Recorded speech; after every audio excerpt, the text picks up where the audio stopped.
Bonsoir à toutes, bonsoir à tous.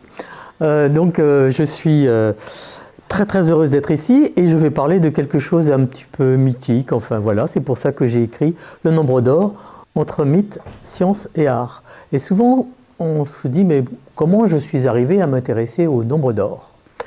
Alors en fait j'ai enseigné les mathématiques il y a un certain temps et j'étais dans des classes de lycée et de collège et comme tous les profs, on cherche, pendant ses vacances, on se balade, on trouve des trucs, et puis on se dit tiens, ça pourrait peut-être me servir pendant mon cours.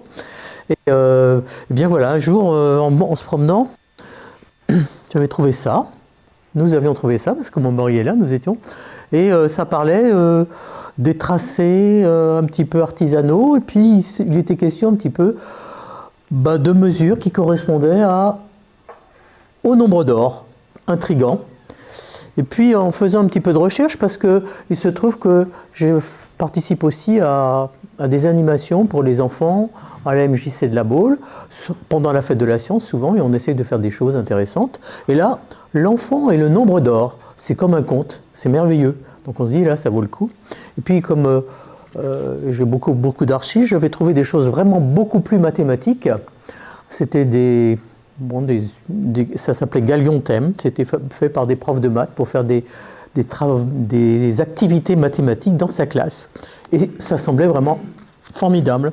Et donc j'ai pratiqué ça avec des élèves de tous âges. Et puis comme je suis quand même historienne des mathématiques, je me suis dit, quand même, creusons un petit peu. D'où vient ce truc? Le nombre d'or. D'abord, pourquoi c'est un nombre qui s'appelle le nombre d'or? Il y a quand même beaucoup de nombres qui existent. Et puis, voilà, en cherchant, non seulement on fait des mathématiques, mais on réfléchit à beaucoup d'autres choses. Et par exemple, à la subjectivité ou l'objectivité, on ne sait pas, de la beauté. Qu'est-ce qui fait la beauté de quelque chose, quel que soit le domaine dans lequel on est. Et, pardon, excusez-moi. Et donc, voilà, j'en suis là. Et je vais essayer de vous livrer un petit peu. Bon, on trouve beaucoup de documentation sur le nombre d'or, donc peut-être que vous connaîtrez beaucoup de choses dans ce que je vais vous raconter, mais on va essayer d'approcher un petit peu. Et quand même, au fur et à mesure, il y a une chose qui est, plus ou moins vraie, plus ou moins fausse, comme toutes les sensations qu'on a. J'ai l'impression que toutes et tous, en nous, on a un petit peu du nombre d'or. Donc on va voir un petit peu cette approche, voir si vraiment ça s'avère complètement vrai, cette sensation que j'ai. Donc j'ai mis en illustration la fleur de la passion, parce que cette fleur, à elle toute seule, presque est une image de ce qu'on pourrait appeler le nombre d'or. Donc vous voyez, alors je vais prendre le micro parce que sinon je pense que vous m'entendrez plus si alors je ne sais pas comment je fais pour prendre le micro, ça c'est plus compliqué. Si ça y est, ça va. Je pense que ce sera plus facile pour moi, parce que sinon je vais bouger. Donc, pistil a 3 branches, étamine a 5 branches, qui forment un pentagone, corolle a 10 pétales, qui forment 2 pentagones de dimensions différentes. Alors le pentagone, déjà, c'est une figure mythique, hein. Souvent on dit le pentagone, voilà, c'est... Et 3 branches, 5 branches, et on va voir que tout ça, c'est vraiment très très lié au nombre d'or. Donc voilà, on pourrait dire, on a le nombre d'or devant nous, en plus c'est très beau. Et puis quand on pense nombre d'or, il y a quelque chose auquel on pense même quand on commence à lire le Parthénon. Ah oui, dans le Parthénon, il y a quelque chose du nombre d'or, on nous l'a dit, on le croit. D'abord, le Parthénon, c'est quelque chose qui est très très harmonieux, qui a des très belles dimensions, c'est un petit peu aussi mythique. Et puis évidemment, on pense aussi à l'homme pensé par Léonard de Vinci à travers Vitruve. Vitruve, c'est un architecte du IIe siècle avant Jésus-Christ, et qui a finalement, Léonard de Vinci s'est sans doute inspiré de Vitruve. Et puis, voilà, Botticelli. Tout ça, c'est des très très belles choses. Et puis, un tableau du XXe siècle, cette fois, on y reviendra dessus. Et puis, le théâtre d'Épidore. Tout ça, on nous dit que c'est lié au nombre d'or. Et puis, la spirale du Nautile, ou des escargots, ou deux. Et puis, quelque chose conçu par Le Corbusier, hein, l'architecture. Ça aussi, c'est, paraît-il, le nombre d'or. Et puis il est tellement célèbre qu'on lui a donné une lettre pour le désigner, un grand phi majuscule. Donc, on va se promener un petit peu dans tout ça pour voir ce qui s'est passé et pourquoi finalement tout ce qui est ici donne une impression d'harmonie et de beauté. Qu'est-ce qui fait que tout ça, ça nous semble beau et harmonieux? Tout en se disant que c'est peut-être très très culturel. Peut-être que depuis qu'on est né, on nous a dit que tout ça c'était beau et harmonieux. Qui sait? Alors, très très basiquement, la première définition de ce qu'on appellera un jour le nombre d'or, c'est la solution positive de l'équation x carré moins x moins 1 égale 0. Ça, on se dit, ça n'a quand même pas vraiment beaucoup de charme. Mais en fait, c'est la première chose, c'est ça. C'est une solution d'une équation mathématique. Phi. Alors pourquoi ça s'appelle phi, le nombre d'or? Donc en fait, c'est en 1914. Alors quand on cherche, on retrouve une source, mais quelquefois il y en a une autre, on se dit, bon, on s'accorde à dire que en 1914, Theodore Cook avait écrit The Curve of Life et il a donné cette lettre pour désigner le nombre d'or en hommage à Fidesz, dont on ne sait toujours pas vraiment ce que c'est, sauf que c'est la solution positive de l'équation x carré moins 1 égale 0, hein, pour l'instant. Mais on va dévoiler au fur et à mesure. Hein. Je vous ai dit qu'on allait s'aventurer un petit peu comme ça. Donc quelque chose qui s'appelle à un moment donné le nombre d'or, ça va être désigné par la lettre phi majuscule en hommage à Phidias, qui était sculpteur, peintre, architecte du 5e siècle avant Jésus-Christ et qui donc est l'auteur des bas-reliefs du Parthénon. Et ici, on voit Phidias qui montre la frise. C'est un tableau du 19e siècle. Et puis ici, c'est Athéna Parthénos, qui est une copie de celle du Parthénon. Donc c'est vrai que tout ça, c'est très harmonieux. Et voilà, donc Theodore Cook a décidé, en l'honneur de Phidias, d'appeler phi le fameux nombre d'or, dont on se demande, mais finalement, quand même, l'équation de x carré moins x moins 1 égale 0, ça donne tout ça. C'est quand même un peu étrange. Justement, quand est-ce qu'on a parlé de nombre d'or? Alors, l'appellation nombre d'or, quelquefois on dit que Matilagika, en 1932, a inventé le nombre d'or. Alors que je viens de vous montrer des choses qui datent du 5e siècle avant Jésus-Christ. Donc, il a écrit un ouvrage qu'il a appelé Nombre d'or, rite et rythme pythagoricien dans le développement de la civilisation occidentale. Donc lui, il fait remonter des choses à Pythagore. Et il écrit « Le nombre d'or est, dans la société des nombres, le plus intéressant parmi les nombres algébriques incommensurables. » Nombre algébrique, vous dites « Ah bah oui, x carré moins x moins 1 égale 0, c'est de l'algèbre ça, c'est un nombre algébrique. » Incommensurable. Ah, qu'est-ce que ça veut dire incommensurable? Alors quelquefois, au lieu de dire incommensurable, plus couramment, en mathématiques, on parle de irrationnel. Ça, c'est des choses, quand on a été au collège, au lycée, qu'on a fait un petit peu de mathématiques, on se rappelle qu'il y a des nombres irrationnels. Incommensurable, c'est en fait parce qu'on ne peut pas, quand on a des proportions qui sont suivant ces nombres, on ne peut pas mesurer un segment avec un petit segment à l'aide de ce nombre. Donc c'est un petit peu plus élaboré, mais c'est pour ça que incommensurable, on ne peut pas mesurer avec. Et donc voilà ce qu'il nous dit. Le nombre d'or, dans la société des nombres, c'est le plus intéressant parmi les nombres algébriques incommensurables. Il y en a d'autres, on va voir. Et puis, en fait, il se ramène à quelque chose que Luca Pacioli, à la fin du XVe siècle, avait appelé divine proportion. Ah, divine proportion, c'est pas mal aussi, hein, presque aussi bien que nombre d'or. Et puis après, ça c'était quand même appelé la section dorée, la section d'or. Et donc voilà, nous sommes au XXe siècle, et Matilagika parle du nombre d'or. Alors, voilà, un nombre irrationnel, bah oui, quand on regarde la solution de la fameuse équation x carré moins x moins 1 égale 0, eh bien on trouve que La solution positive, c'est 1 plus racine de 5 sur 2. Et donc ce fameux nombre d'or, c'est ça. Ça manque de charme quand même, hein. Mais c'est vrai que c'est un nombre irrationnel. Il y en a d'autres, un qu'on connaît beaucoup mieux quand on fait un petit peu de mathématiques, c'est le nombre racine de 2. Racine de 2, c'est aussi un nombre irrationnel, c'est un incommensurable, du même style que 1 plus racine de 5 sur 2. Et finalement, on le connaît beaucoup mieux, racine de 2. Donc, voilà. Racine, non, quand même, je vais un petit peu trop vite. Donc, phi, on sait que, par exemple, quand vous essayez de calculer racine de 2, ben, quand on est élève, quand on étudie ça, on a toujours envie d'écrire racine de 2 égale quelque chose. Puis le prof de maths, il dit, mais racine de 2, c'est racine de 2, il n'y a pas d'autre moyen de l'écrire. Mais on aime bien avoir une petite référence. Donc on essaie de trouver une écriture, un développement décimal de l'écriture. Et donc, pour ce qui est en haut ici, 1 plus racine de 5 sur 2, ben, quand on commence, on voit que c'est 1,618, 033, 98, 87, puis ça continue toujours comme ça.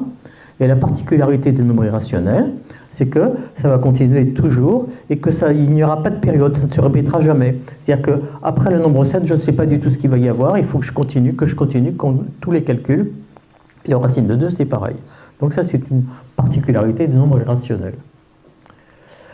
Et donc, voilà, racine de 2, il a aussi un intérêt. C'est le rapport entre la diagonale et le côté d'un carré. Voilà, c'est comme ça qu'en général, on commence à connaître les nombres irrationnels. Hein. On a une diagonale. Et qu'est-ce que ça veut dire? Pourquoi ça s'appelle aussi un incommensurable? C'est parce que si j'essaye de trouver une unité de mesure qui pourrait mesurer en même temps la diagonale du carré et le côté du carré, c'est impossible.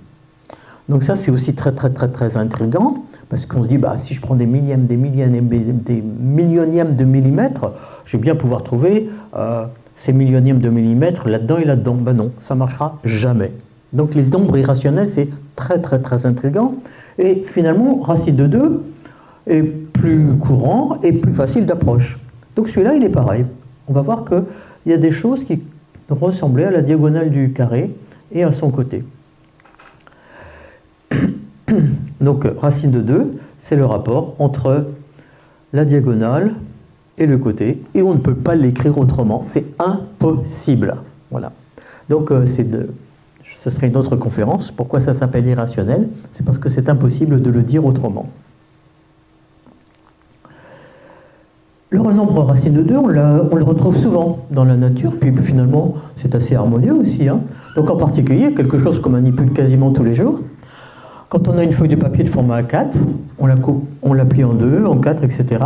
Et le rapport entre la longueur et la largeur de tout ce qu'on obtiendra, ce sera toujours racine de 2. Donc c'est aussi intriguant. Je plie ma feuille, j'ai une feuille, celle-ci. Donc j'ai un rapport entre le côté, la largeur et la longueur. Je plie, j'obtiens un autre rectangle, et ce sera toujours le même rapport. Et je replie, ce sera toujours le même rapport, indéfiniment. Donc c'est pas mal intriguant aussi, ça, racine de 2. Hein. Finalement, c'était peut-être aussi... Donc pourquoi Mattila Glica a dit que le nombre d'or, c'était le plus merveilleux de tous les irrationnels. Finalement, racine de 2, c'est quand même pas mal aussi. Puis il y a un autre nombre irrationnel qu'on connaît bien, c'est le nombre pi, qui est aussi extrêmement intriguant. Donc le nombre pi, c'est le rapport entre le périmètre d'un cercle et son diamètre. Et ça pendant l'histoire des mathématiques, les mathématiciens ont cherché comment on pouvait exprimer pi sous la forme d'un rapport de nombres. Et puis il a fallu attendre très longtemps, au XVIIIe siècle, puis au XIXe siècle, pour montrer que non seulement c'était un nombre irrationnel, comme racine de 2 et racine de 5, mais encore pire, c'est un nombre irrationnel transcendant, c'est-à-dire c'est encore pire que racine de 2 et racine de 5. Donc, parce que lui, il n'est pas algébrique, justement. Donc, mais quand même, c'est un nombre important, pi aussi. Mais bon, d'après Mattila Glica, il est quand même beaucoup moins bien que le nombre phi. Alors, revenons au nombre d'or, quand même. Finalement, je vous ai dit que pour le comprendre, on allait revenir peut-être à quelque chose un petit peu comme la diagonale du carré et son côté. Donc, pour comprendre le nombre d'or, on prend un rectangle, mais au lieu de le couper, de le plier en 2 à chaque fois, donc on essaie de trouver comment partager ici pour que quand on fasse le rapport entre cette longueur-là et cette petite longueur-là, eh bien, on retrouve le même rapport entre cette longueur et cette longueur. Autrement dit, c'est un petit peu comme quand je plie pour avoir mes feuilles de papier, j'ai toujours le même rapport entre la longueur et la largeur. Donc là, ça va être un petit peu pareil, sauf qu'on ne le plie pas, au même endroit. Hein. Il faut chercher l'endroit pour que, finalement, tout ça sur ça, ça donne ça, ça donne ça sur ça. Et donc, ce rapport, c'est ça le nombre d'or. Rapport mathématique. Là, on va revenir assez facilement à x carré moins x moins 1 égale 0. Et pour se rendre bien compte, regardons, au lieu de mettre des a et des b, ça va être un petit peu plus facile de se dire, ici, je pars d'un carré qui a 1 sur 1, et puis ici, bah, ce nombre x que je cherche, puisque je ne sais toujours pas quel est le nombre d'or. Voilà, donc ici, toute ma longueur ici, c'est x, donc ici, c'est x moins 1, et comme les rapports sont égaux, ça veut dire que j'en prends x sur 1, c'est la même chose que 1 sur x moins 1, c'est-à-dire le grand côté sur le petit côté. Vous écrivez ça, et quand vous avez fait un petit peu de mathématiques, vous savez que ça va arriver à cette équation, parce que quelquefois on dit on fait les produits en croix, et quand on cherche la résolution de cette équation, la solution positive, c'est 1 plus racine de 5 sur 2, c'est le nombre d'or. Donc finalement, le nombre d'or, on arrive à voir que c'est un rapport entre deux segments, entre les dimensions d'un rectangle, et quand on va le plier sur une certaine manière, mais pas en deux cette fois, hein, eh bien on va trouver des rectangles qui ont toujours le même rapport.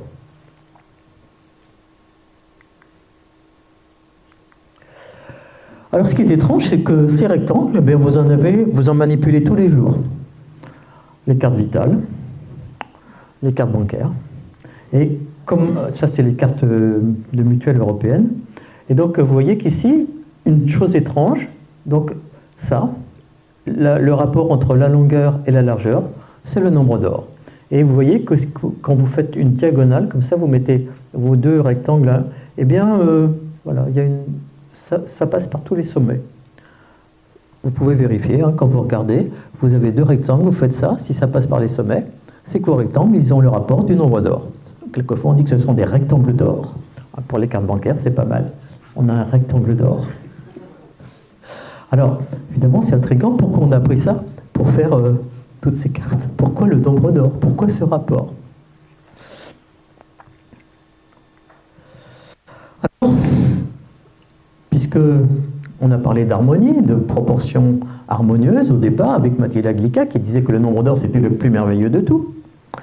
Donc là, j'avais été avec des élèves au Palais de la Découverte, et au Palais de la Découverte, il y a des ateliers sur le nombre d'or, et on projette plein de rectangles, en voici, et puis donc on demande à l'assistance, parmi tous ces rectangles, quel est celui dont les proportions sont le plus harmonieuses à votre avis? Alors vous regardez, vous notez le numéro, puis à la fin on regardera. Donc je vous laisse le temps de regarder, 30 secondes, et puis vous n'oubliez pas votre numéro.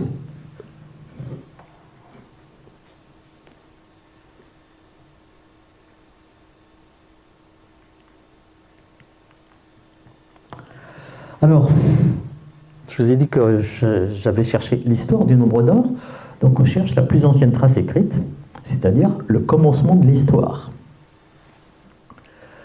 Eh bien, la première trace écrite de tout ça, ça se trouve dans les éléments d'Euclide. Donc, j'ai mis 2e siècle avant Jésus-Christ, c'est plutôt 3e siècle avant Jésus-Christ, enfin 2e, 3e siècle. Et donc, tout au long de ces éléments, Euclide, c'est un mathématicien donc, de la Grèce antique, et les éléments, on pourrait dire quelquefois, c'est la Bible des mathématiques, c'est-à-dire que c'est le livre qui a été le plus traduit et lu dans le monde entier. Donc c'est un livre de mathématiques. Et donc ça a été une référence pour toutes les mathématiques. C'est toujours un peu une référence, mais avec quelques bémols. Mais pendant très très longtemps, les mathématiques s'apprenaient dans les éléments d'Euclide, écrits ou réécrits, améliorés, etc. Mais c'était quand même la référence, les éléments d'Euclide. Et donc, en fait, tous ces éléments, Euclide il fait une somme des mathématiques de son temps, et il organise ça, hein, quelquefois on dit que c'est le prototype du raisonnement mathématique. Hein, et donc, son but, c'est d'arriver à ce qu'on appelle les 5 solides de Platon, qui sont les polyèdres réguliers. Et donc, les polyèdres réguliers sont inscrits dans une sphère, et Platon a démontré qu'il n'y en avait que 5. Donc, c'est aussi. Voilà, 5. Ah oui, 5. Racine de 5, hein, vous avez dit. Ah oui, 5, c'est quand même un nombre important. Hein, voilà. Donc, bon, Euclide ne pensait pas du tout à ça. Lui, c'était un vrai problème mathématique. Donc, voilà ce qu'on appelle les 5 solides de Platon, les polyèdres de Platon. Et donc, il y en a un qui est particulièrement intéressant, c'est le dodécaèdre, parce que ses faces sont des pentagones. Et vous vous souvenez, la fleur de la passion, tout à l'heure, je vous dis que le pentagone, c'était très important pour le nombre d'or.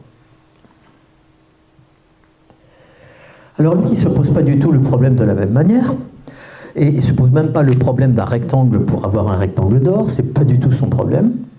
Son problème, c'est comment j'ai une ligne droite, une grande ligne droite, AC, comment je peux la diviser pour que, alors il dit, pour diviser cette ligne droite en extrême et moyenne raison, c'est-à-dire quand le tout est à la partie, comme la partie, voilà, donc on prend la grande partie à la moyenne partie, puis la moyenne partie à la plus petite partie, et on veut des rapports égaux. Donc il se pose cette question, trouver le point C pour que la longueur AC sur la longueur AB donne quelque chose d'égal à la longueur AB sur la longueur BC. Et donc on dit qu'on partage AC en extrême et moyenne raison. Voilà le problème d'Euclide qui est très très loin de ce qu'on pourrait imaginer. Et donc, c'est un livre de géométrie en grande partie, et donc voilà, il fait cette figure. Donc ici j'ai AC, je vais trouver B, et en fait, quand on fait un petit peu de mathématiques aussi, on se dit c'est les produits en croix, là j'ai AB au carré égale AC fois BC. Je pense que je l'ai écrit quelque part. Voilà. Et donc, en fait, AB au carré, bah, c'est l'aire de ce carré que j'ai construit sur AB, puis après j'ai un rectangle qui est ici. Et donc quand on a trouvé le bon point B, l'aire de ce carré est égale à l'aire de ce rectangle.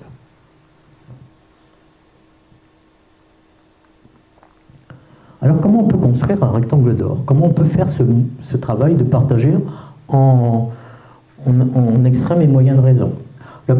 Euclide donne évidemment une construction. Ici, je vous en donne une un petit peu plus moderne, un peu améliorée, parce que c'est très très facile à reproduire si on veut faire un rectangle d'or. Donc vous voyez qu'ici, il suffit de prendre un triangle rectangle. Ici, je prends une unité, comme je veux. Et puis ici, 2 unités.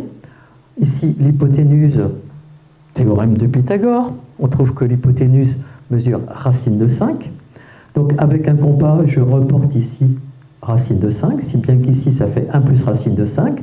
Et le rapport entre la grande longueur et la largeur, bah, c'est 1 plus racine de 5 sur 2. J'ai un triangle d'or.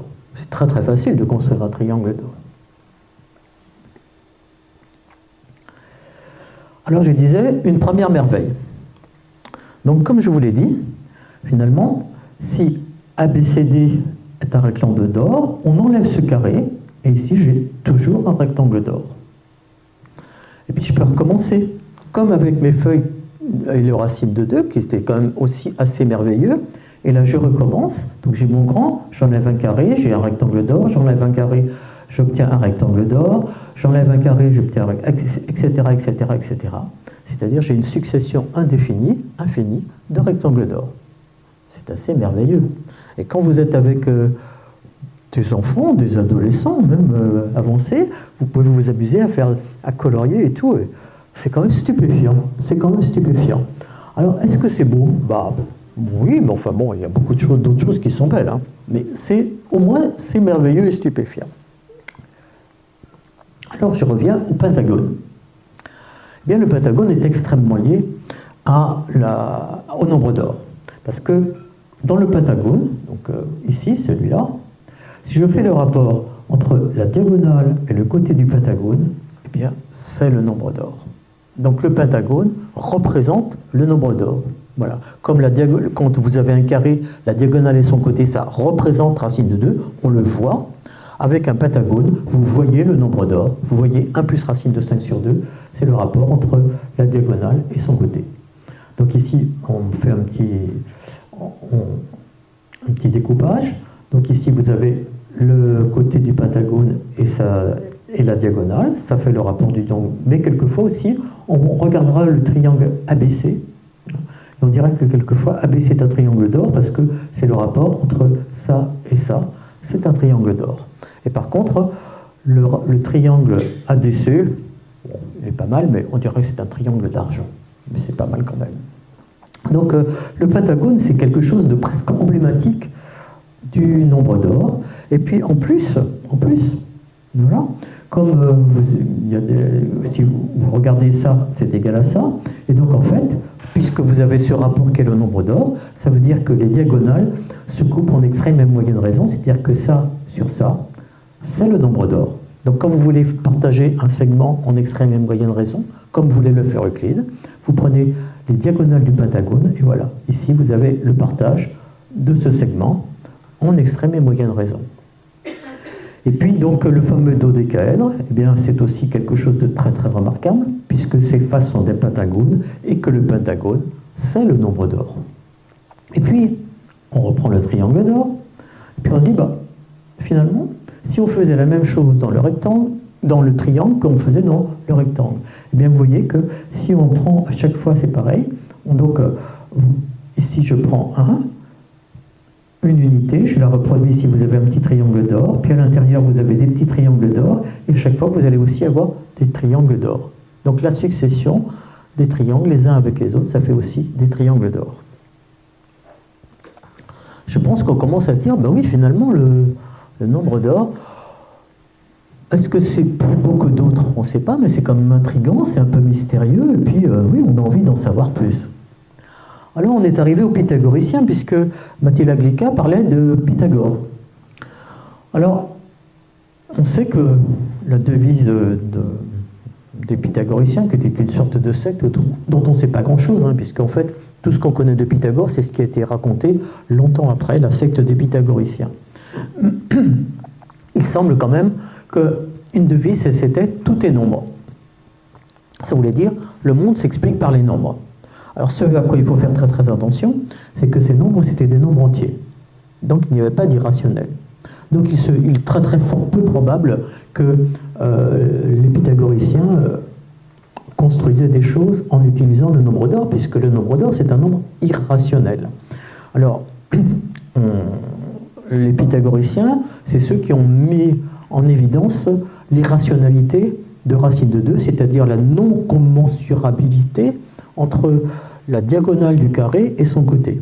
Et puis, en allant un petit peu plus loin, puisque justement, on a remarqué que le pentagone, c'est un petit peu l'emblème des pythagoriciens. C'est pour ça qu'on se dit que peut-être que les pythagoriciens étaient liés au nombre d'or. Il n'empêche que, et ça leur a permis peut-être de montrer que la diagonale du pentagone et de son côté était incommensurable, mais justement, c'était absolument horrible. Hein. Alors, quelquefois, on dit aussi que la musique pythagoricienne, la gamme pythagoricienne, donc qui a une longue histoire aussi, finalement, puisque les pythagoriciens sont liés au pentagone, donc sans doute sont liés au nombre d'or, on ne sait pas, hein. La gamme pythagoricienne aussi. Alors non, évidemment, puisque la gamme pythagoricienne est toute basée sur des nombres entiers, et il n'y a aucun nombre d'or dans les notes de musique, parce qu'il faudra attendre très très très très longtemps, il faudra attendre le XVIIIe siècle pour accepter de l'irrationalité dans la musique. Donc c'est un petit peu, sans doute que non.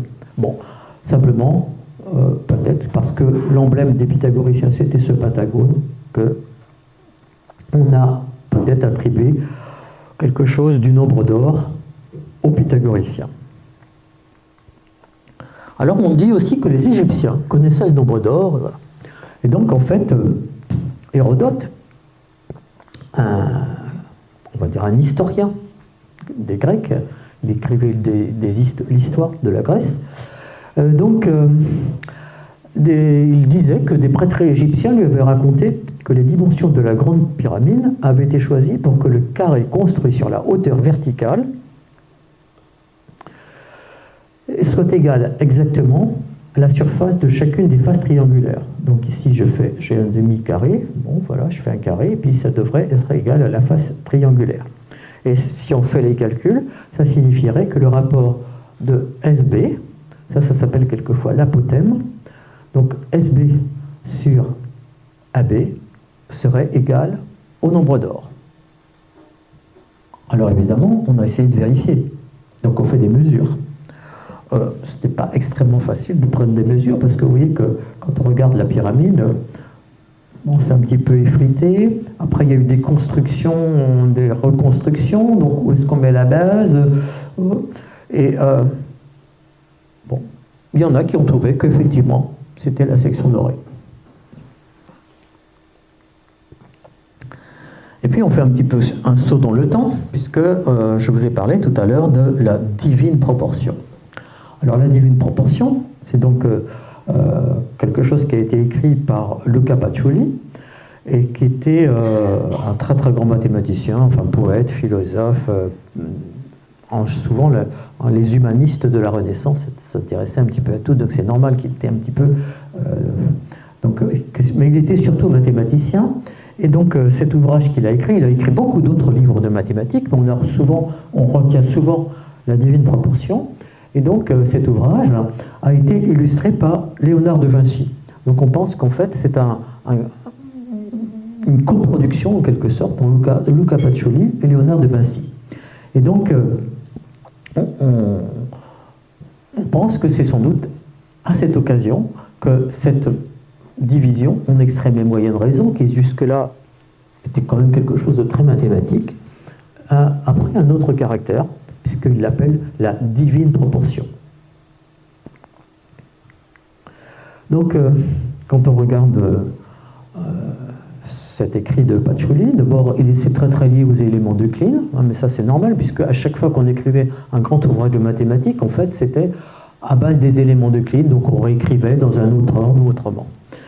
Et donc, le titre complet, je trouve que ça vaut le coup de le lire, c'est « Œuvre nécessaire à tous les esprits perspicaces et curieux, où chacun de ceux qui aiment à étudier la philosophie, la perspective, la peinture, la sculpture, l'architecture, la musique et les autres disciplines mathématiques trouvera une très délicate, subtile et admirable doctrine et se délectera de diverses questions touchant à une très secrète science. » Alors ça a vraiment intrigué, une très secrète science.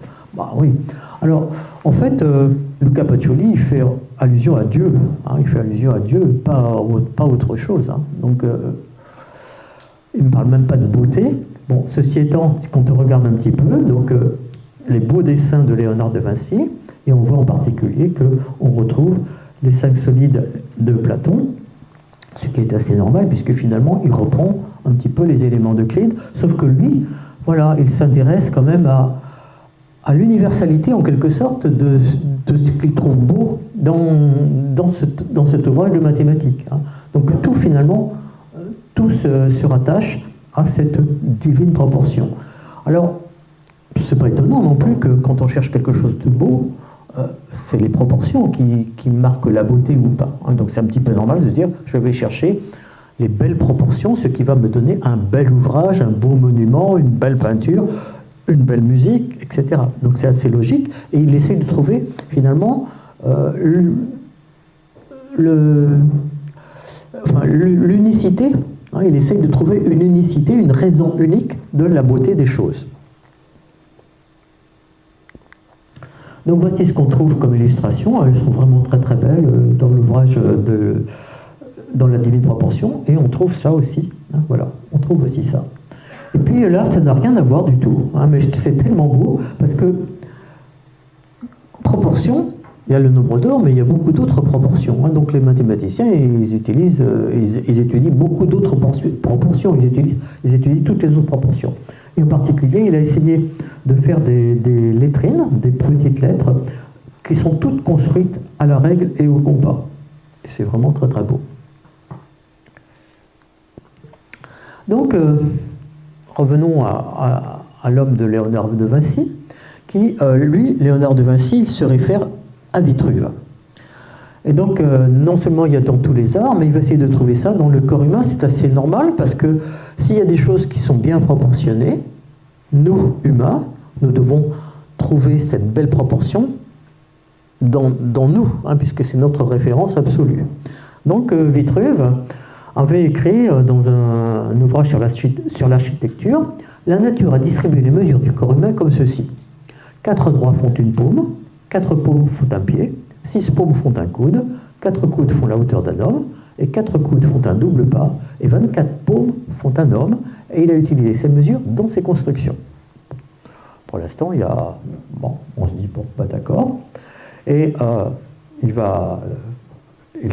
écrit des choses. Si vous ouvrez les jambes de façon à abaisser votre hauteur d'1/14e, et vous étendez vos bras de façon que le bout de vos doigts soit au niveau du sommet de votre tête, vous devez savoir que le centre de vos membres étendus sera au nombril et que l'espace entre vos jambes sera un triangle équilatéral.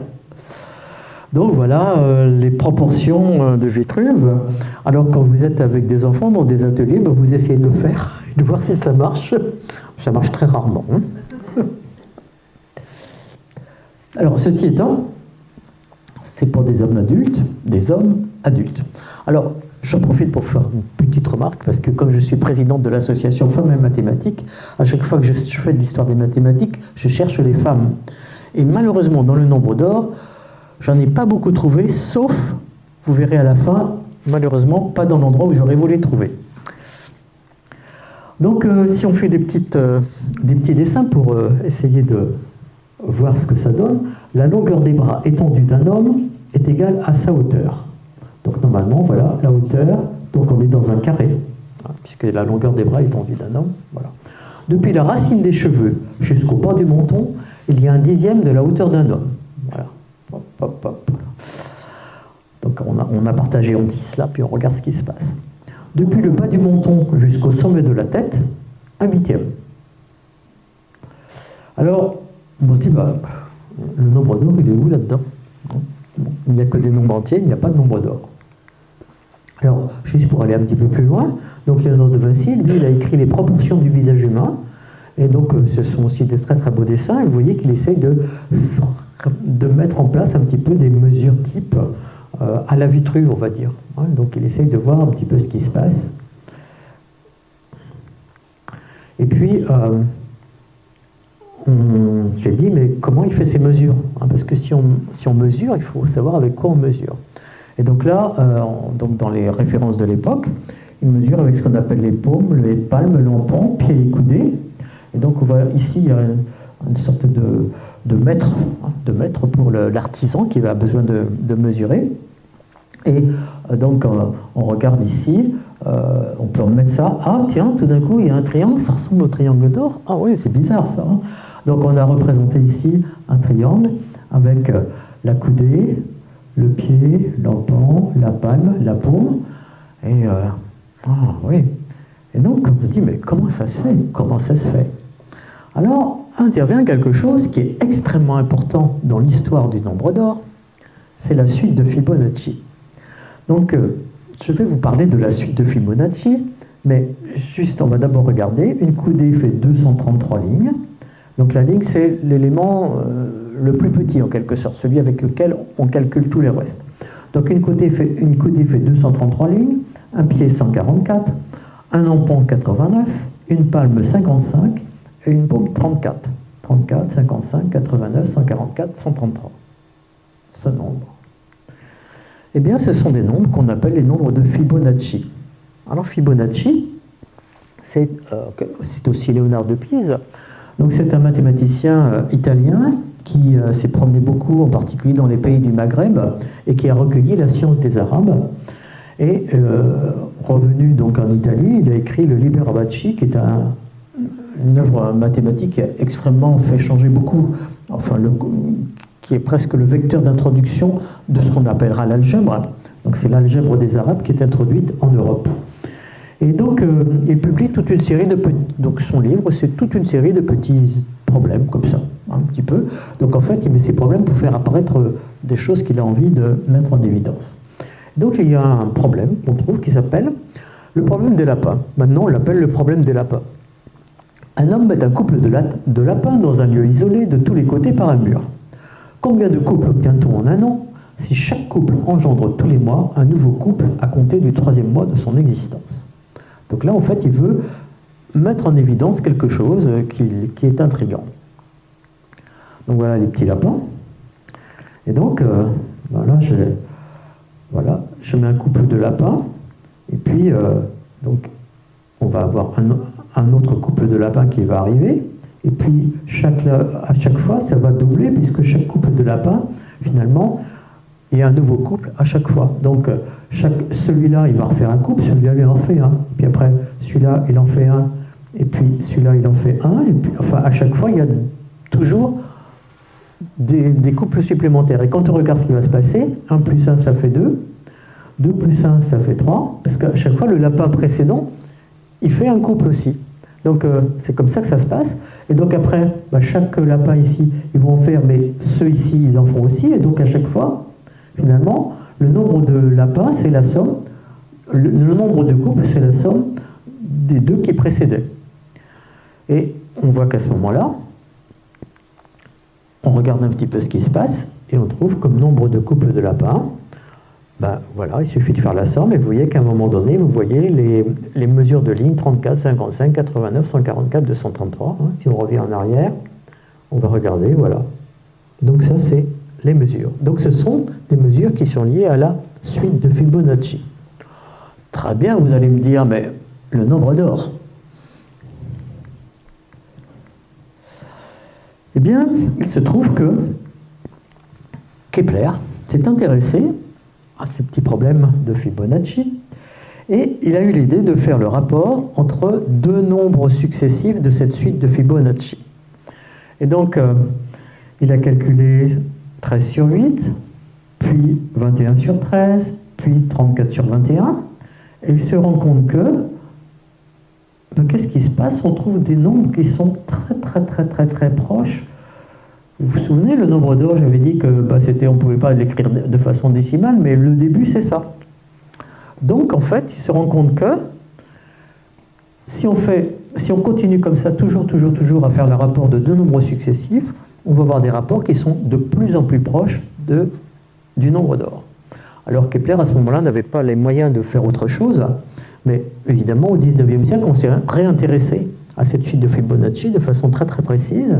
Et donc on a démontré de façon mathématique que la limite, la limite de ces rapports, quand on fait tous les rapports, c'est effectivement le nombre phi, c'est-à-dire que c'est la solution positive de l'équation x carré moins x moins 1 égale 0. Quand on fait des mathématiques, si on veut montrer qu'un nombre c'est un nombre, on le démontre. C'est-à-dire qu'on démontre que la limite de cette suite de rapports, c'est la solution positive de x carré moins x moins 1 égale 0. Donc c'est vraiment vrai. Donc du coup, à partir du moment où Kepler avait fait cette découverte, bien la suite de Fibonacci devient extrêmement importante si on s'occupe du nombre d'or, parce que des nombres entiers c'est facile, on peut les compter. Et ça, c'est assez facile d'en trouver un petit peu partout. On trouve des nombres entiers, on compte, et on regarde si c'est des nombres, des éléments de la suite de Fibonacci. Ceci étant, donc, Johannes Kepler avait à ce moment-là écrit « La géométrie contient deux grands trésors. L'un est le théorème de Pythagore, l'autre est la division d'une ligne en extrême et moyenne raison. Le premier peut être comparé à une règle d'or, le second à un joyau précieux. » Donc pour lui, le nombre d'or, c'est un joyau précieux. Et Johannes Kepler s'était intéressé aux solides de Platon, toujours les fameux polyèdres. Il avait essayé de faire en sorte que chaque solide était attribué à un élément de la sphère, des sphères empiriques qui constituait le cosmos. Et donc, le dodécaèdre, normalement, c'est tout le cosmos entier. Donc, c'est la perfection même, les pentagones. Il avait quand même un petit peu remis en question à un moment donné, mais il fait aussi des mathématiques. Ce que j'ai sauté aussi tout à l'heure sur Léonard de Vinci, parce qu'on commence à vouloir faire, finalement, de lier les mathématiques à autre chose, aux arts en particulier, et Léonard de Vinci veut faire des expériences parce que c'est une manière de démontrer. Donc il veut s'extirper de considérations peut-être un petit peu ésotériques, etc. Donc Léonard de Vinci, et Kepler qui est aussi un petit peu la tête dans les nuages, on dirait maintenant, est quand même quelqu'un de savant et de très sérieux. On veut démontrer les choses. Ceci étant, au moment de Léonard de Vinci et de le Capaccioli un petit peu après. Donc on va essayer d'exploiter un petit peu ces proportions qui vont finalement, qui sont liées à le découpage en extrême et moyenne raison, la fameuse divine proportion. Et donc en particulier, la cité idéale de Piero della Francesca, donc il a pensé une cité qui serait harmonieuse en tout point. Donc tout ceci est imaginé pour que ce soit avec les proportions du nombre d'or. Et quand on regarde ça, on se dit, bah oui, ça semble très très harmonieux. Donc Piero della Francesca, ça n'est jamais construit ceci, hein, mais donc c'est un idéal. Il dit, la cité idéale serait construite avec les proportions, avec la divine proportion. Et puis on voit aussi Dürer qui écrit des instructions sur la mesure. Et là aussi on voit que c'est construit avec les rapports de la divine proportion. Le tableau qui est Mélancolia aussi, qui est bourré de symboles mathématiques. Hein.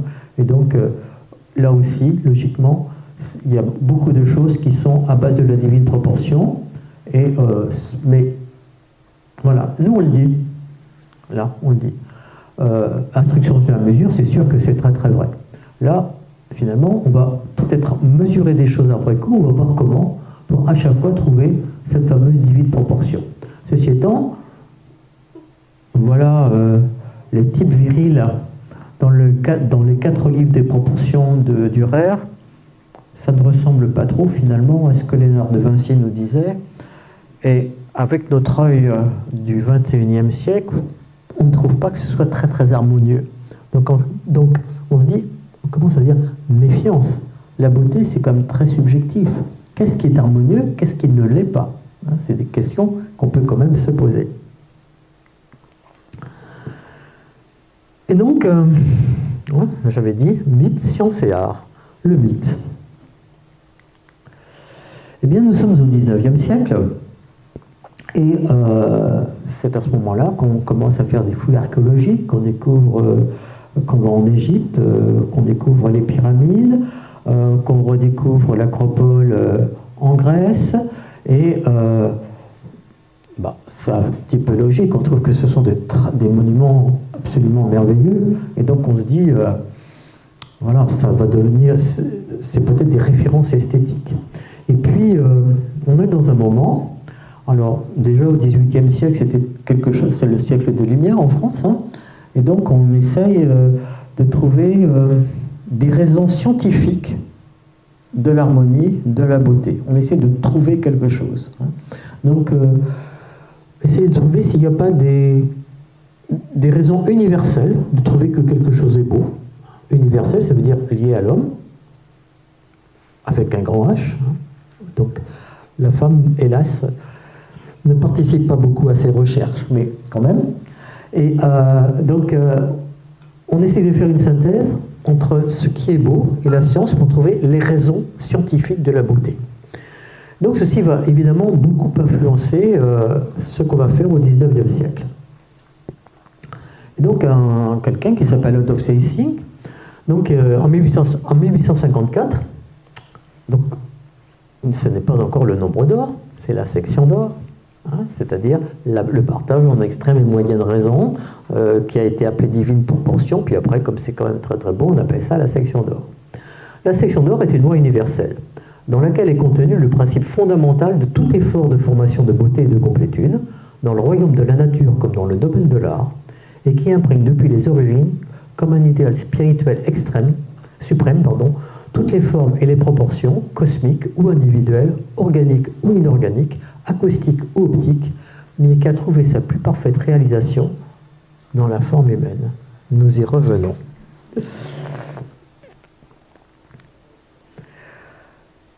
Donc, en fait, franchement, il faut qu'on donne des raisons scientifiques, il faut éclairer ce qui est appelé l'obscurité de la jouissance esthétique.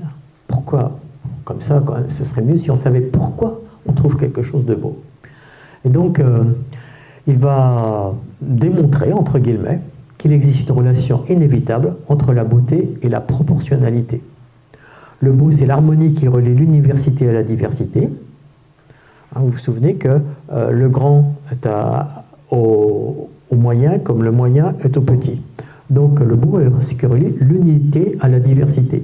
La proportionnalité suppose un rapport entre deux parties inégales, et ce rapport doit être égal au rapport des parties du tout.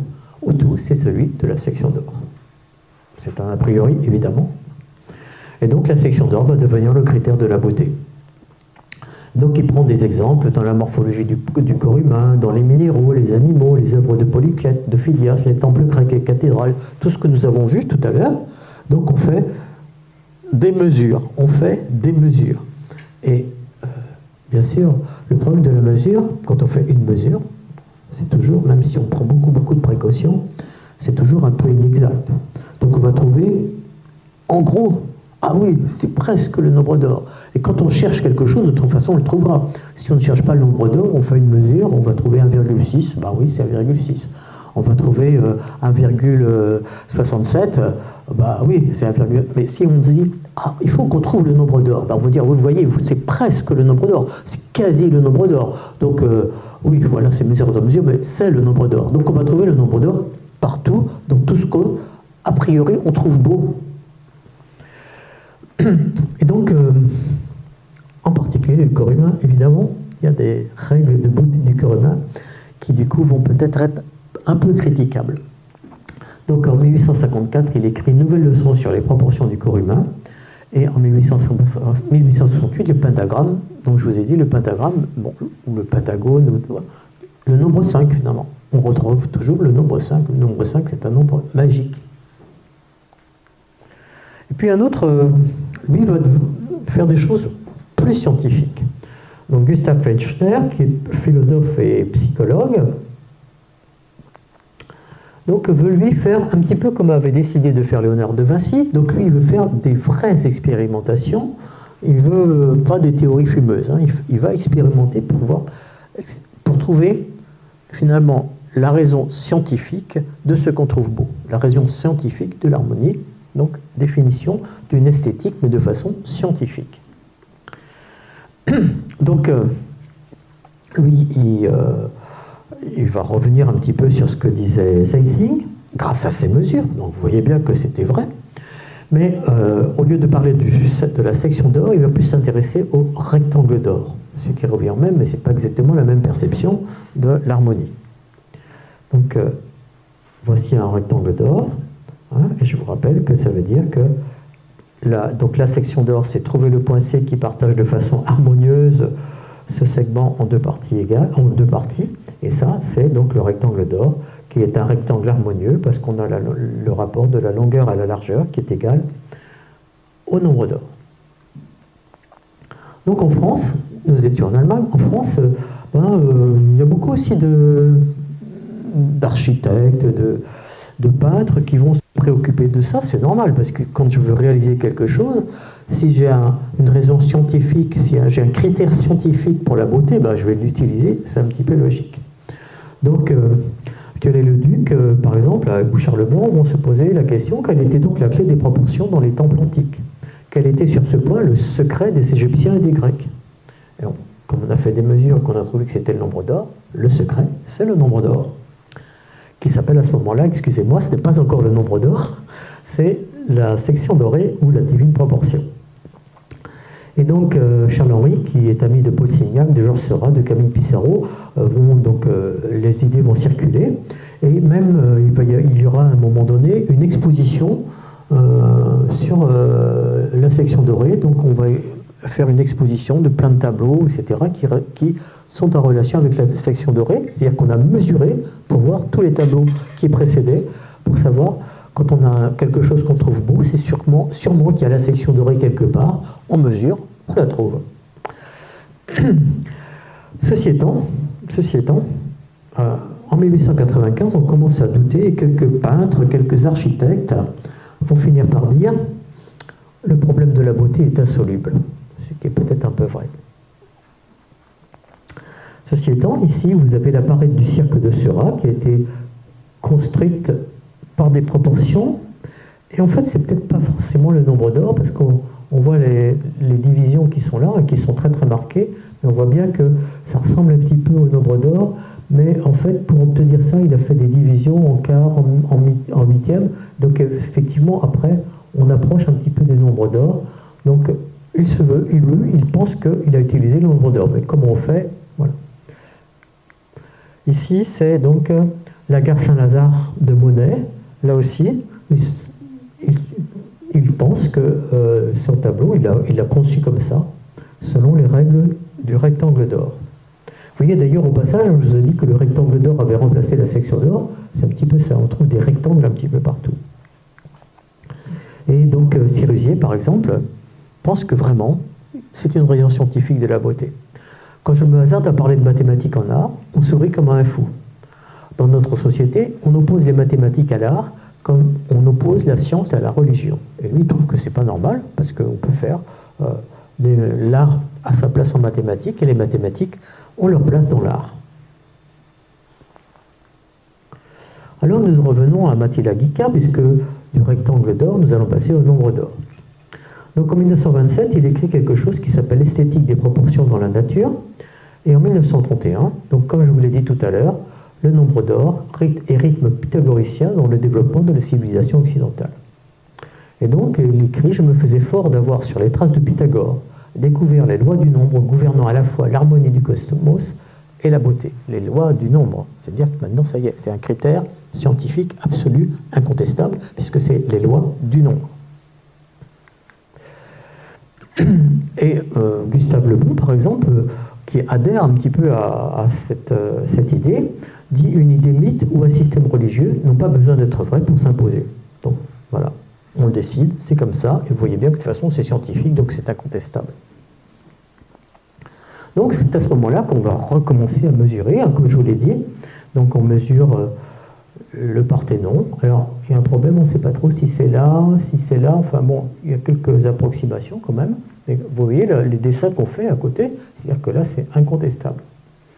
Et puis le théâtre d'Épidore, on va s'apercevoir, on compte les gradins, et on voit qu'ici il y a 34 gradins, ici il y en a 21, donc la somme évidemment c'est 55, et 21, 34, 55, c'est trois nombres consécutifs de la suite de Fibonacci. Et la suite de Fibonacci va devenir quelque chose de très très important dans l'approche du nombre d'or.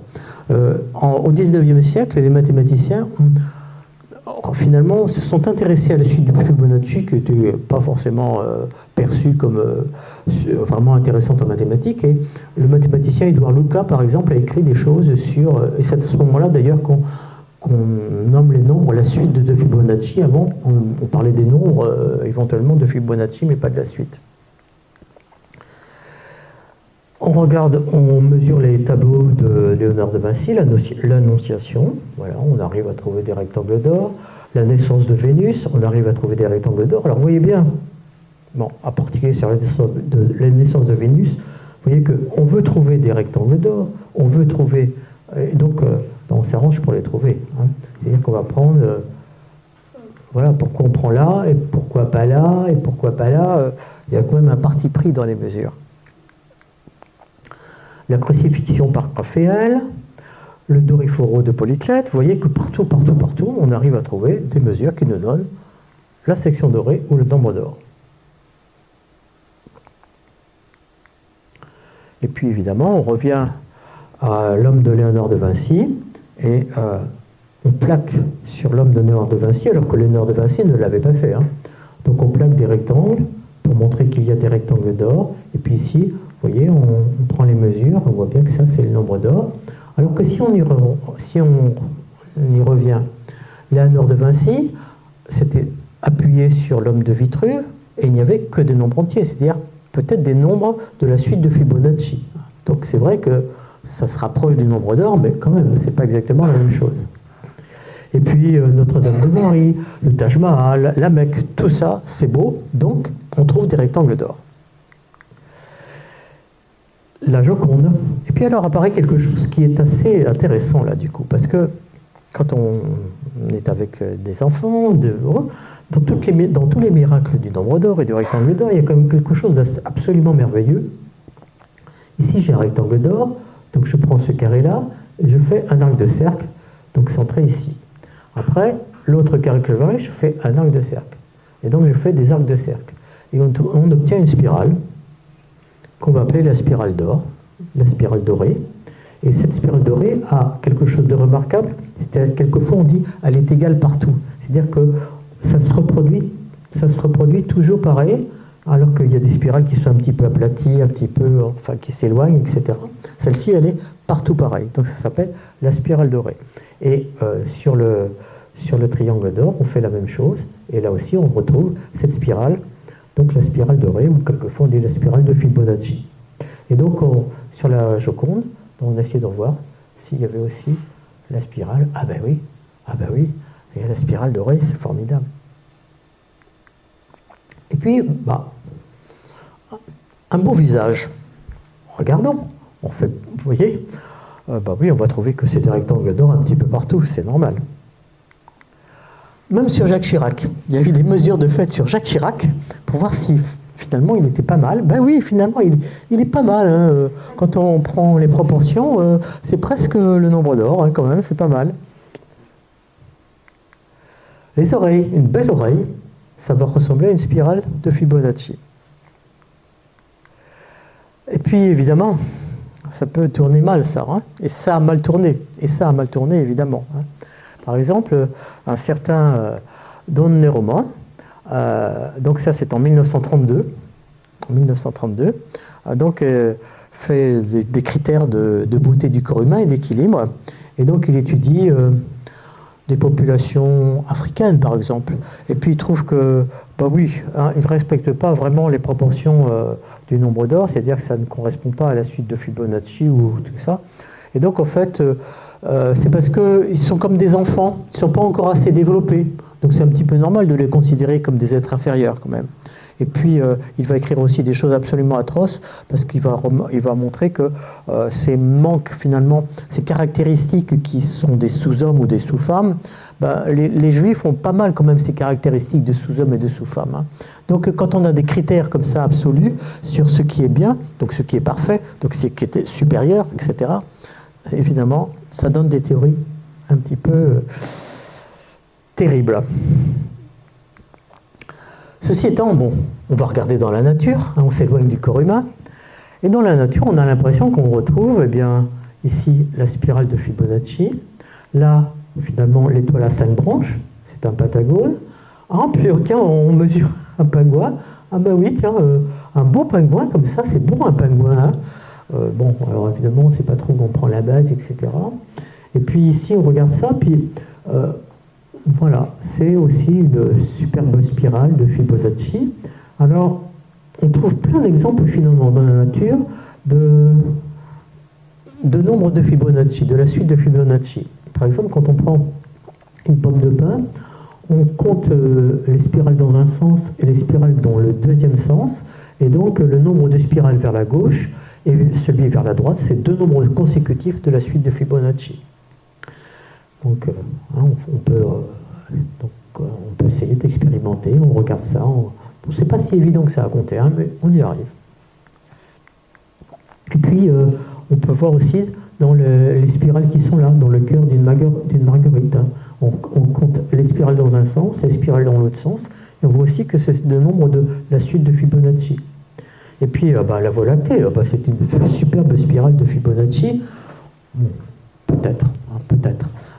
Quand même, si c'est un tout petit peu aplati, ça ne se verra pas. Si c'est un tout petit peu élargi, ça ne se verra pas non plus. Donc, mais c'est très beau. Et puis, ça a été institué de façon beaucoup plus précise par des architectes, comme par exemple Le Corbusier. Donc, Le Corbusier a comme principe que la nature est mathématique, que les chefs-d'œuvre de l'art sont en consonance avec la nature. Donc, ils expriment les lois de la nature, ils s'en servent, donc on doit se servir de la nature, donc, puisque la nature c'est mathématique, des mathématiques. Et donc, il va, à l'instar de l'homme de Fibonacci, il va construire ce qu'il appelait le modulor, hein, c'est-à-dire que, en principe, il veut que tout ce qu'il construit soit adapté à l'homme. Donc, il faut des mesures qui sont construites sur l'homme pour après les transporter en architecture pour construire tous ces bâtiments en fonction de l'homme. Et donc il prend voilà, il met des mesures qui sont toutes des éléments de la suite de Fibonacci. Et donc, Le Corbusier dit, on l'a démontré, et principalement à leur naissance, que le corps humain obéit à la règle d'or. Donc, voilà. Alors, ceci étant, il se rend compte que tous les hommes n'ont pas la même taille. Donc, il va construire plusieurs modulors pour les hommes, il ne dit pas les femmes, les hommes de petite taille et ceux de plus grande taille. Et donc, il va construire un certain nombre de choses qui sont normalement adaptées de façon parfaite à la taille des hommes et des femmes, puisque ça va, comme son instrument de mesure, c'est comme sa règle voilà, de comparaison, c'est le modulor. Donc des bâtiments qui sont connus, le couvent de la Tourette, la cité radieuse, hein, il y en a plusieurs cités radieuses, et donc moi j'ai visité la cité radieuse de Rezé à côté de Nantes.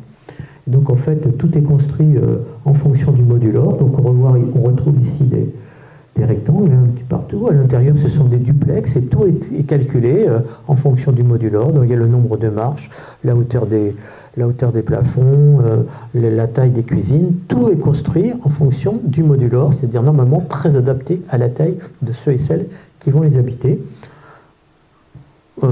Maintenant, c'est un petit peu dégradé, mais moi, quand je l'avais visité, finalement, c'était pas mal quand même. C'était pas mal.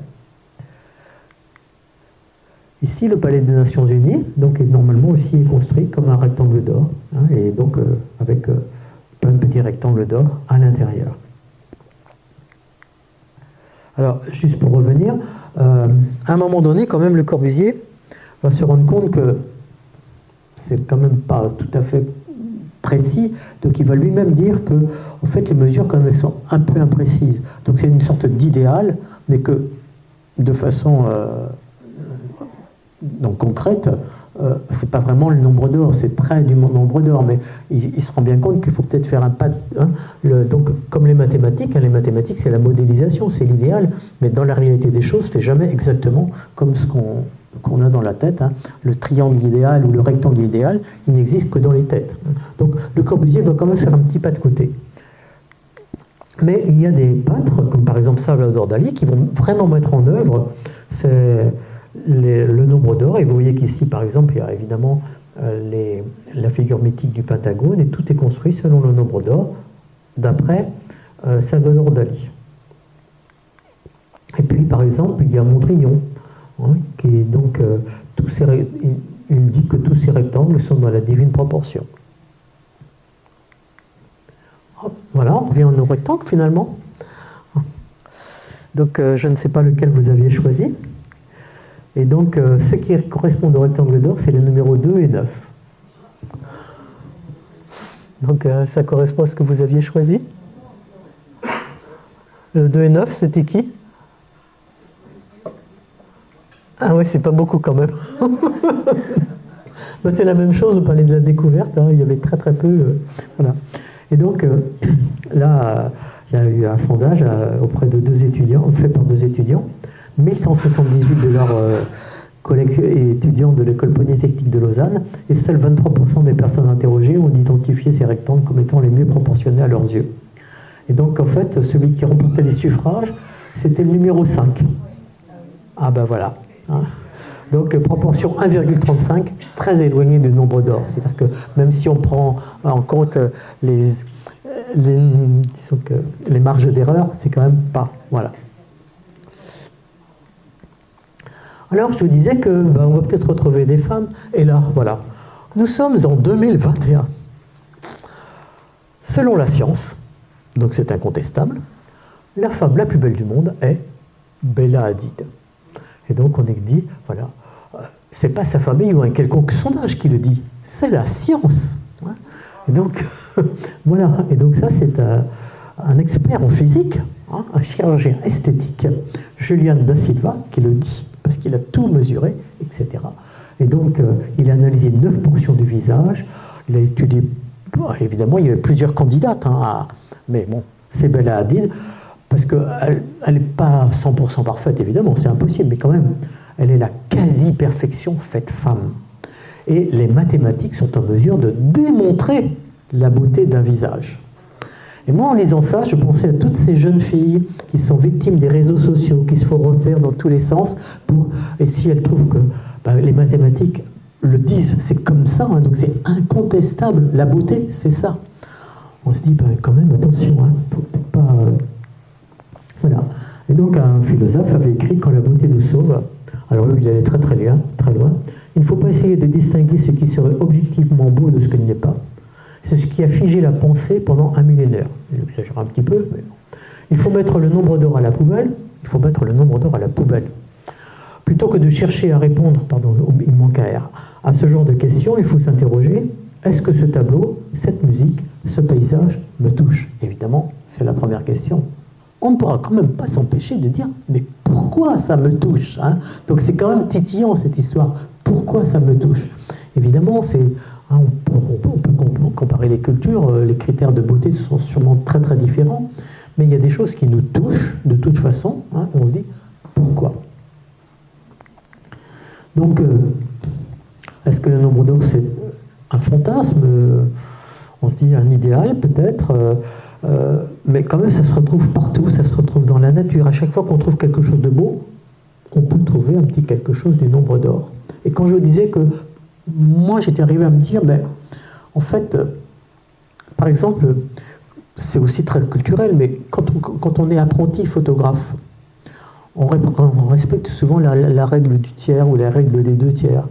Et ça, c'est très très proche de la section dorée. C'est-à-dire qu'il y a une sorte d'équilibre que, j'allais dire instinctivement, je ne sais pas si c'est un instinct ou si c'est une formation, etc. Mais voilà.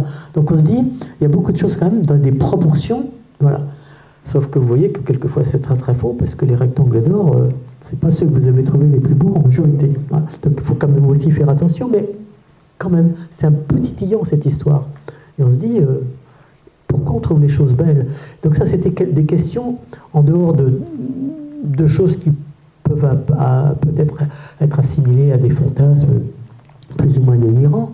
Au XIXe siècle, on a essayé de trouver des critères à l'intérieur de nous, c'est-à-dire dans notre cerveau, des critères biologiques qui feraient qu'on trouve des choses belles ou pas belles.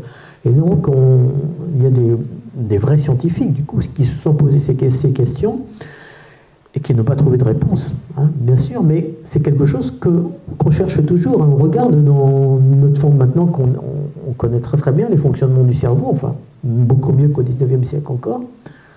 On essaye de trouver quand même pourquoi des choses sont belles, pourquoi des choses nous touchent. Il y a sûrement quelque chose à voir avec nous, hommes et femmes, tels que nous sommes constitués. Quand même, puisque c'est en mathématiques, moi je me disais, mathématiquement parlant, le nombre d'or a tout de même de merveilleuses propriétés. Et celles-là, elles sont incontestables hein, quand on regarde. Donc ça, c'est ce qu'on appelle le développement en fraction continue. Hein, donc voilà, on continue. C'est quand même pas mal. Hein. Après, le nombre d'or, c'est racine de 1, plus 1, etc. On continue. Ça, c'est le nombre d'or aussi. Hein, c'est une limite. C'est une limite qu'on ne peut pas atteindre, mais quand même. Hein. Et donc, après, le nombre d'or, c'est le seul réel positif qui possède. Alors, quand on est mathématicien, ça émerveille. Donc, phi plus 1 égale phi au carré. Hein, donc, si je veux le carré d'un nombre, je fais ce nombre plus 1. C'est facile, hein, c'est le seul nombre. Et puis, son inverse, c'est phi moins 1. Donc, quand je l'élève au carré, c'est phi plus 1. Et quand je prends son inverse, c'est phi moins 1. Et puis, évidemment, quand même, cette belle spirale, hein, on a envie de la construire. Et puis en plus, c'est assez magique parce que quand on fait ça, ça passe par tous les sommets. Et puis quelquefois, ici, ce point-là, c'est le point, finalement, quand on fait la suite des rectangles, on a l'impression qu'on va arriver à un point. On arrive à ce point-là. Ce point-là, quelquefois, on dit que c'est l'œil de la spirale. Et puis, bien sûr, le Pentagone, c'était l'emblème des pythagoriciens, c'est vrai, mais c'est quand même beau. Puis il y a l'étoile qui est liée au Pentagone. Et c'est vrai qu'on ne peut pas s'empêcher de trouver que c'est vraiment très beau. Hein. Les enfants, ils ont tous envie de dessiner des pentagones et puis des étoiles. Donc, voilà. Bon, je le disais, mais il n'est pas le seul. Hein, bien sûr, on a vu tout à l'heure que, par exemple, racine de 2, c'était pas mal aussi. Mais, bon, hein, c'était la question que je posais. Cette section dorée, pourquoi serait-elle? Est-ce qu'elle est le symbole universel de la beauté? Et on pourrait se dire, ben en fait, quand on regarde le partage en extrême et moyenne raison, ben ça veut dire que finalement, le tout est à la plus grande de ses parties, ce qu'elle est à sa plus petite, c'est-à-dire le tout est en relation parfaite aux parties qui le composent, comme on avait dit au départ, et c'est peut-être pour ça, hein, on ne sait pas pourquoi. Donc voilà, je pense que c'est intriguant pour les mathématiciens et les mathématiciennes, c'est intriguant pour les artistes, quels qu'ils soient, pour les architectes. On peut peut-être oublier le corps humain.